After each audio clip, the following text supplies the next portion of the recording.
Hello, everybody.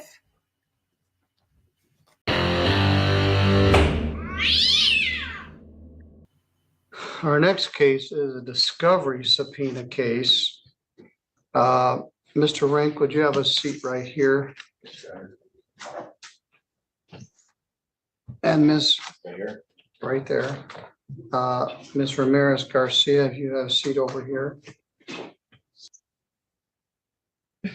Now, this is file 241271. It's entitled Matthew Rink versus Kimberly Yaneth Ramirez Garcia. This as a result of an automobile accident where the defendant was not insured and not covered by the no-fault statute. Mr. Rink filed a lawsuit, served a copy of it on the defendant personally, and she failed to appear for the hearing. And that was on 9/9. The statutory limit for small claims is $7,000. And so I made a finding that you owed him $7,000 plus court costs of $83.50 and 56.15. So he has a judgment against you in the amount of $7,139.65. Do you understand? Yes. Do you need an interpreter? No. Okay. My Spanish is bad.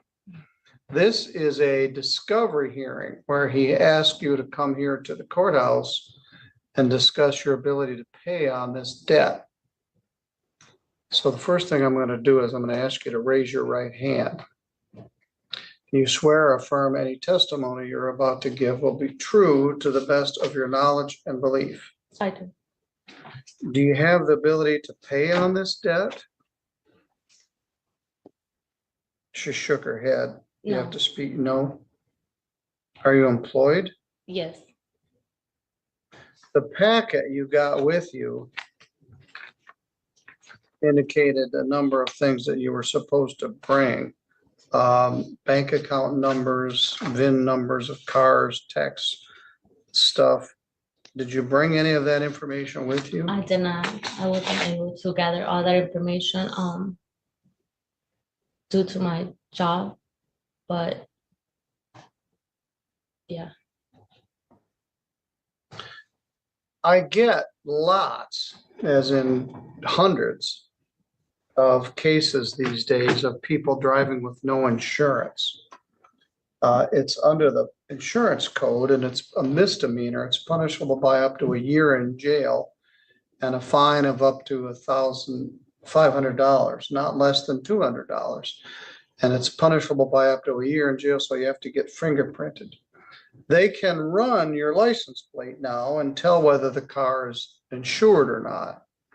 They didn't used to be able to do that. So they'll run a plate, find the people that have no insurance, pull them over and cite them.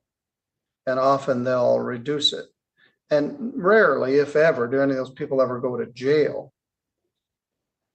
But the downside of it is if you don't have insurance and you're in an automobile accident, you're not protected by the no-fault statute. In which case the mini tort would apply and they could only sue you for $1,000. When you're uninsured, you're liable for all the damage. And what happens is the other person's insurance company will sue you. So I also, in the course of a year, get dozens of people that get sued for money damages for automobile accidents where they weren't insured. You got notice of the hearing and you didn't come. Why didn't you come to the hearing? I couldn't miss work. I was close to pointing out, so that's why I couldn't make it. And where do you work? Morgan Olson. And are you missing work now too, Mr. Rink? No, Your Honor, I'm on disability. Okay. The answer that I don't have enough money to pay it, and I didn't bring any of the information that he requested with me, is not a very good answer. He has a judgment and he can garnish your wages. he can take up to 30% of your net. So he would just have a large chunk of your weekly paycheck sent to him to pay on this debt. And that will leave you without money for rent and heat and lights and that sort of thing. So it isn't going to go away. He has secured this judgment. And he wants to collect his money. He's out more than $7,000. I granted $7,000 because that's the statutory limit. What's your response? I can't afford to pay him. I can't even afford to get insurance on my car because I'm a single mother of 3. It has been very hard to keep up with everything. So that's why I didn't have insurance in my car, because it's just been hard, with bills and everything, my kids. I see it all the time. There's Kleenexes there. I see it every day. People, I call it driving while poor. They come in here, they don't have insurance, they don't have a proper license plate, because they don't have enough money. They have to get to work. So then they get a ticket. And sometimes they get their car towed, which is like $400. They come in here and then they owe me $300 or more or less. And it just makes the problem worse. And as I indicated, when you're driving around with no insurance, you're a danger to everybody else. You had an accident, you damaged his car, you're not insured, and he's just out $7,000+. If he had turned it into his insurance company, they would have sued you. He probably just had PL and PD insurance, but at least he had insurance. So he's entitled to certain information, including your social security number. Do you have your packet with you, Mr. Rink? Yes, Your Honor. All right, why don't you refer to it? The documents that she was supposed to bring pursuant to the subpoena. I've got it here.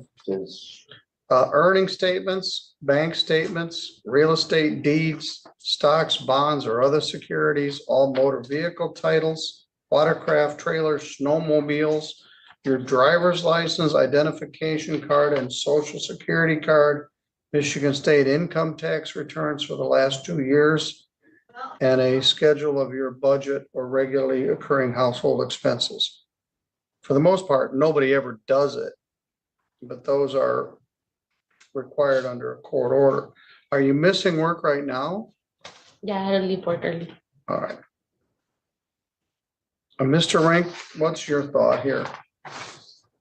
Well, I understand she's a single mother, and she's struggling right now, but I'm willing to work with her. I mean, because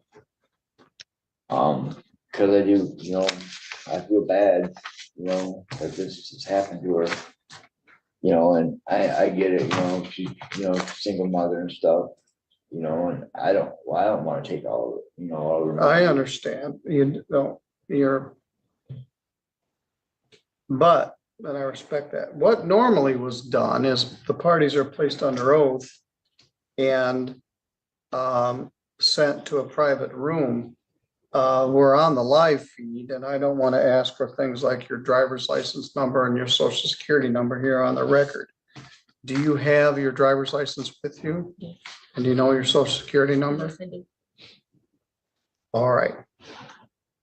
I want you to go out to the counter, and you can take a photocopy of her driver's record, and she needs to provide you with her social security number.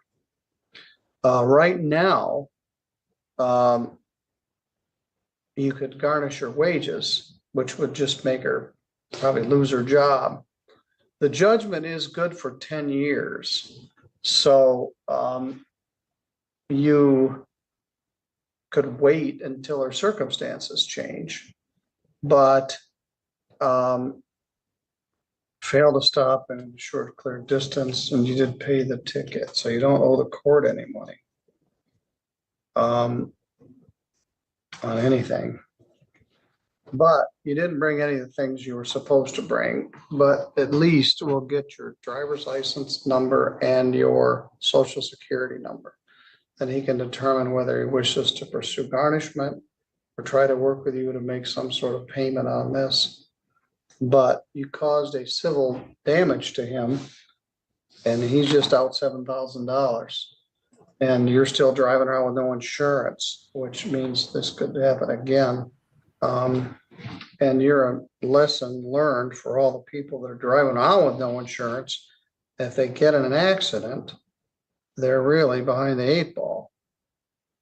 I don't think he's going to garnish your wages. He could, which would take so much of your money, you'd probably have to quit. All right, Mr. Ranky, anything else you wish to say? No, Your Honor. Just only thing I got is I will work with her. I mean, this no. I understand. That's really all you could do. I'm glad you're here. When you get sued, if you don't come, you automatically lose. But there's no sanction for not coming.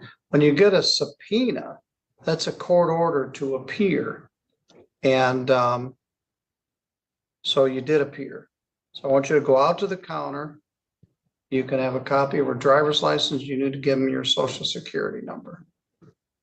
All right. Do you have any questions? No. All right. We'll go out and take care of that.